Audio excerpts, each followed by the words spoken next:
Clem looks to target the Banelings down. 1, 2, 3, 4. Oh! He gets almost all of them. In the bottom left, in the blue, he's representing Team Liquid. It's Clem. And in the upper right, the reigning GSL champion looking for his revenge. It's Solar. And I talk about revenge for one reason and one reason only, and that was the best of 5 that these two players played against each other in DreamHack Atlanta. But we don't have a lot of time to talk about that as much as I would love to tell the story, because there is a heavy proxy coming out of Clem in this game number 1. He's proxy 2-raxing pretty much as close as possible to the natural as you can possibly go.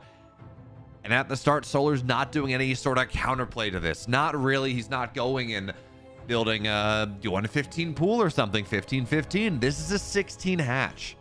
This is a very standard opener that's coming out of our Zerg player. Now, it's not unholdable, the 2-1-1 or the 2 racks. Talk all you want about how, man, the 2 racks is absolutely broken. 2, 3, 4 racks absolutely broken. I swear I never see it lose in competitive games. Well, I definitely do, as much as I hate getting hit by it on ladder.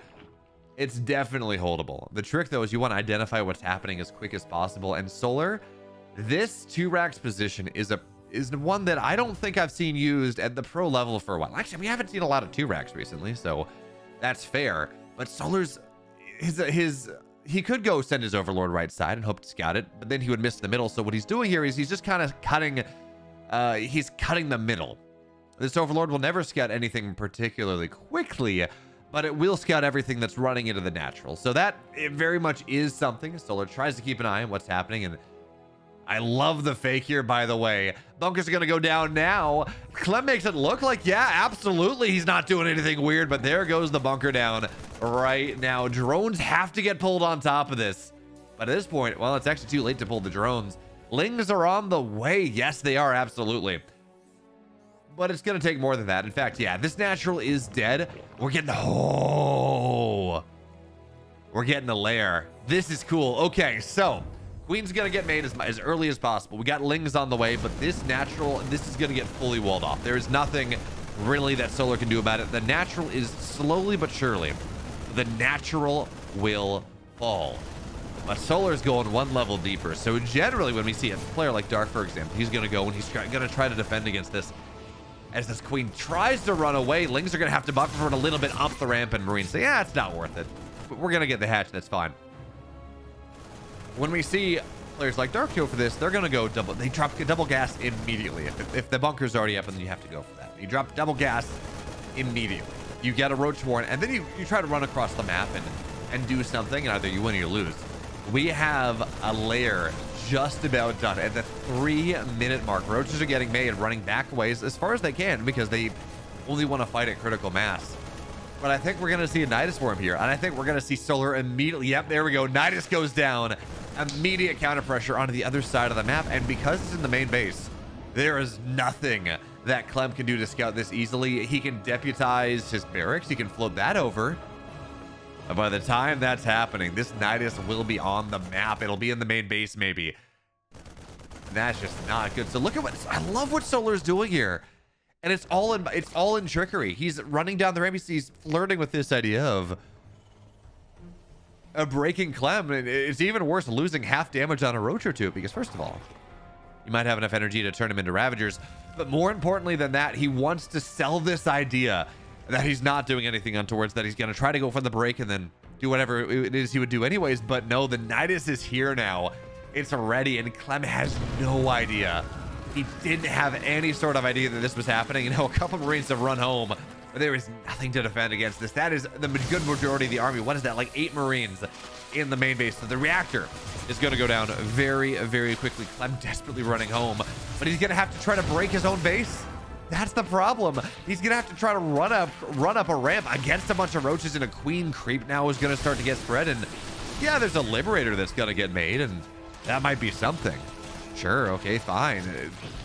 First of all, Ravagers are going to start to get pumped out of this, and B, there are Queens. There are more on the way. A Liberator is not one size fits all. It's not the end-all be-all play. And even still, a Cyclon's get added, and they take significant damage. One Roach will fall.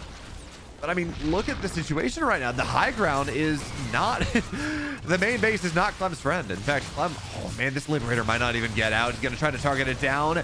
Is there the damage? Army goes up the high ground. SCVs, no Liberator. Not at all. And now, I mean, Clem's just gonna try to take the fight as well as he can. Roaches are falling, but not in the numbers that they need to.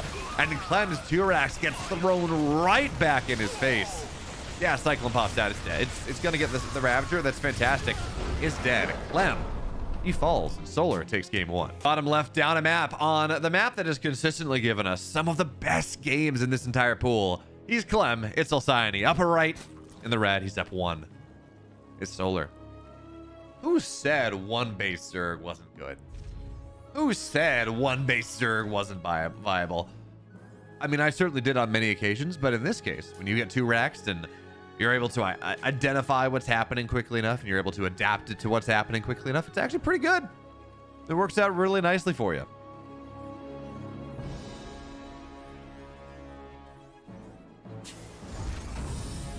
That is very nice. Is now, I swear Clem does this on Alcyone like every single time where we see the double ground or the double barracks low ground. There's only one barracks on the way at the moment, but unless he does something really weird, we're going to see that second barracks go down. You know, after the first one's done, or about halfway, there we go. So he's getting into this play.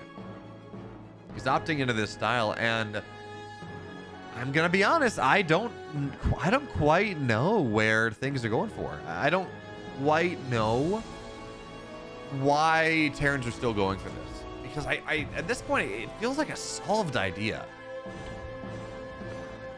It really does feel like Terrans know how to deal with it. Or Zerg players know how to deal with it. They really rarely take a lot of damage, and then, well, you go from there.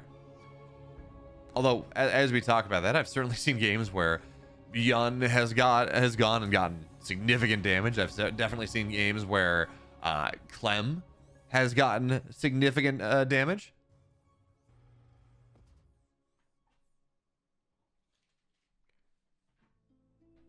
And well, you know, it's just a little bit, I don't think it's as good as it was. It certainly can be something, but I just don't think it's as good as it was.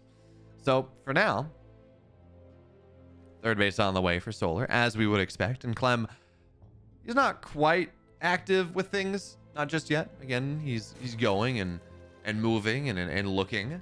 And he's going to dive in the natural now. He's got a Reaper here. He's going to add in a couple more in a second as they pop in as you go across. And it seems like he's going to stop at 3. He's got a Ling, very nice. And it's funny, getting Lings like this, if this was a single Rax Reaper, you wouldn't really care. But because this is a 2-Rax Reaper, because this is 3 Reapers instead of 1, knocking Lings down really early might unlock a Queen. Certainly probably unlocks a Creep Tumor. It slows it down quite a bit, which is always really, really nice if you are the Terran player. Anything you can do to slow down the Zerg's development on the map, slow down the Zerg's aggression on them, or just control of the map. It's really nice, and especially in this game where Solar, as he is so often want to do, has gone for the delayed clash opener. That means his speed. No, I'm sorry. No, he hasn't. So his speed's going to be done at around 330. So Clem's got another 15 seconds or so to continue to be annoying, continue to find any sorts of advantage that he can build out of this game. And the funny thing is, so we see him right now, he's poking a little bit. He gets a little damage on a Queen, not a ton. If he can go and even just force a transfuse out of a Queen, that's 2 injects. That's two creep tumors. That's 2 creep injects. There we go. Or whatever they're called. Creep pooping. There we go. 2 creep poops on the map. And that's a big deal. All right, that is a tremendous deal when we talk about how the Zerg wants to play their early game, wants to get their creep out to their 4th base as quick as possible, out past their 3rd as quick as possible. But unfortunately, even with the 3 Reapers, Clem's not able to cancel the 3rd base. Generally, you would want 4 for that, but he's not even able to get substantive damage done to the Queens. So that means that, for now, doesn't get a lot of damage done with this, of course, but he's got Stim about halfway done, adding in Hellions as well. 3rd base just about done here. And this is pretty cool, right? So it's effectively a 2-1-1. He's producing out of it as if it's a 2-1-1. He's getting his upgrades. They're going to be done as if it was a 2-1-1. But he's also got Cyclone Hellion. And something in the back of my mind is ringing the armory alarm bells. I don't think he's going to do it. I don't think you quite turn this into a Hellbat timing, but you very easily could. So Clem now thinks about running up the ramp and seeing if he can find anything. But with 4 queens there, it seems rather unlikely. Now, the one upside for Clem here, I mean, not the one upside, but the upside with what Clem's doing in this game is that Solar hasn't gone for roaches out of this. He's gone for lings. There's a baneling speed on the way, or lings you always get. You get speed almost always, but there's baneling nest on the way. He didn't get a roach warren, and that means that there is kind of this timing right now for the next minute or so where Solar will be very reliant on his queens, will be reliant on speedlings, but won't have those banelings, won't have the splash damage to really buttress any sort of a defensive play, any sort of aggressive play. So if we're tracking that, maybe there's a timing that Clem can hit with his stim, with his Hellions, with his everything else. But it looks like we're not going to see the armory anyways. And in fact, well, yeah, we're just not going to see the armory. So for now, combat shield's about halfway done. More units getting added on the map as Clem gets ready to get things started in earnest. He's gotten his way through the early game. He's done a little bit here or there, but really nothing to write home about. But now he's got a medevac and a half. He's got stim on that medevac. Combat shields will be done pretty quickly. This army that he has it can be tremendously powerful. And the banelings are done, but they're slow banes, and I don't think I need to tell you how good Clem is at the target fires. Now gonna try to get as many down as possible. Gets 1, gets 2, loses a marine or 2. Not that big of a deal. Really just too many banelings in the army, and he wasn't quite on top of targeting them down at the very start of things. So instead now he's in the main base, and plenty of links. Yeah, so this is not going to get a lot done. And the attack on the left also is not going to get a whole hell of a lot done.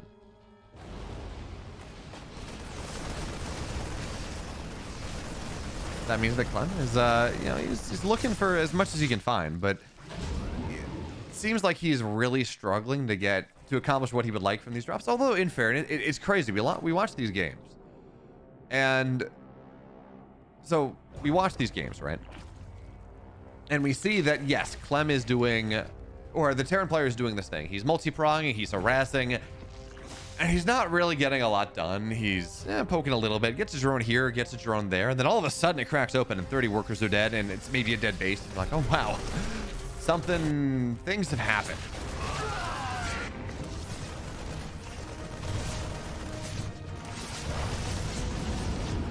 Widowmines are going to go off. And, well, plenty of damage on the queens, actually. Really nice there as well. Marines, this is the value we're looking for. Finally, Clem finds an opening.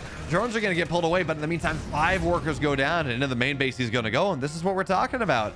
It feels like you have 3 attempts, and it really doesn't get a lot, and then all of a sudden, it's still not a ton of damage, but it's enough to justify. And with 5 workers going down, Solar has to back. Well, he just wants to make sure that this drop doesn't get any more, and to be honest, that drop could have got 7, 8, 9 workers, but Solar was really nice and quick on the pull, so that was good for him. Is now Clem onto this 5th base. Target fire on the Banes as he runs away. Widowmine looks for the shot, and nice. Oh man, 1 Baneling connected to the Widowmine, but not 2, and Widowmine's now going to burr up, gets on top of things.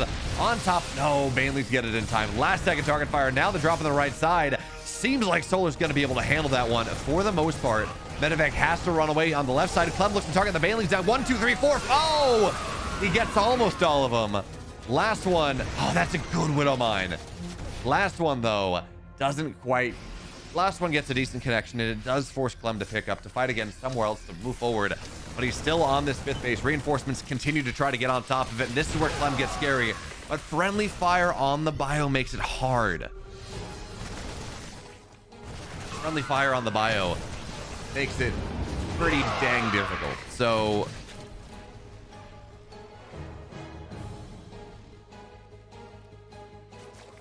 for now, Clem, he's not getting a ton done. And it's crazy. We look at this reminder. Clem was the killer of Cyril. Clem has beaten Raynor many, like 3 or 4 times in the last couple weeks since Atlanta. He's been so good in this match, but Solar's up 1-0, and the Widowmine friendly fire again is just causing problems. Solar's doing even as this base will get killed.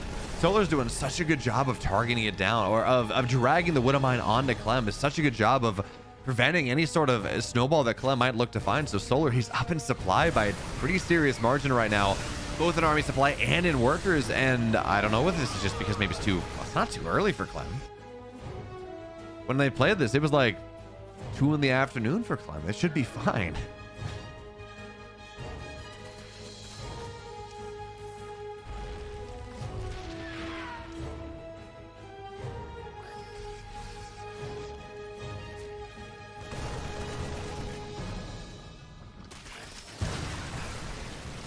But now, of course, Clem pushing on the left side, and he's got an army on the right side too. But the thing is, Solar's just doing such a good job of locking this down. One Widowmine burrows up and just gets targeted down, and that's the other thing we have to talk about. Clem's going heavy BeoMine here into a Hydra player. Hydras, of course, are pretty solid. They're really good against Widowmines. They outrange them. Hydras get, the Lynx can run forward, and Hydras with a little detection, they'll target fire the Widowmines before anything else. Well, not even target fire. They'll just kill the Widowmines before anything else because they just tend to be at the front of the army. They tend to be the first thing to aggro. And again, Solar continues to push forward here. He's got 200 supply. He's maxed out. He's got this army. Burrow's going to be done soon. 2-2's done for melee. 3 +1 range, +3 attack, or +3 armor on the way. Clem's in a really awkward position as Solar really wants to run forward on top of this. And remember, these Banelings are so good. Even as we talk about this, Solar, as he's running forward, he's got transitions out of this. Lurker Den's done. Seismic Spines are on the way. He's got Adrenal Clans on the way. That Widowmine's solid. And maybe that might slow things down, but the Widowmines are just, or the Banelings are just getting such good connections for Clem. They're getting such incredible connections for Clem. And that's really the only thing that's really keeping Clem in this game. The Widowmines doing what they can to knock Lings down, to knock Banelings down, whatever it is. But it's still not quite there. And now Solar tries to get on top of this army once again. This one's a lot better for Clem. That was so much better for Clem, actually. So he will survive just a little bit longer. But this army, again, target fires the Banelings as he can. He's lacking in 3-3. It's a ways off. He doesn't have Ghosts in the army just yet. We don't have concussive shells to maybe chase down some of the Hydras. His army is just a little bit lacking.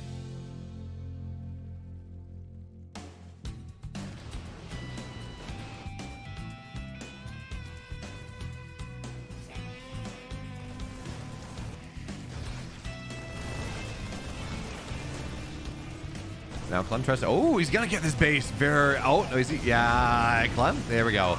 Last Marauder on the low ground knocks the base down, so that's really nice.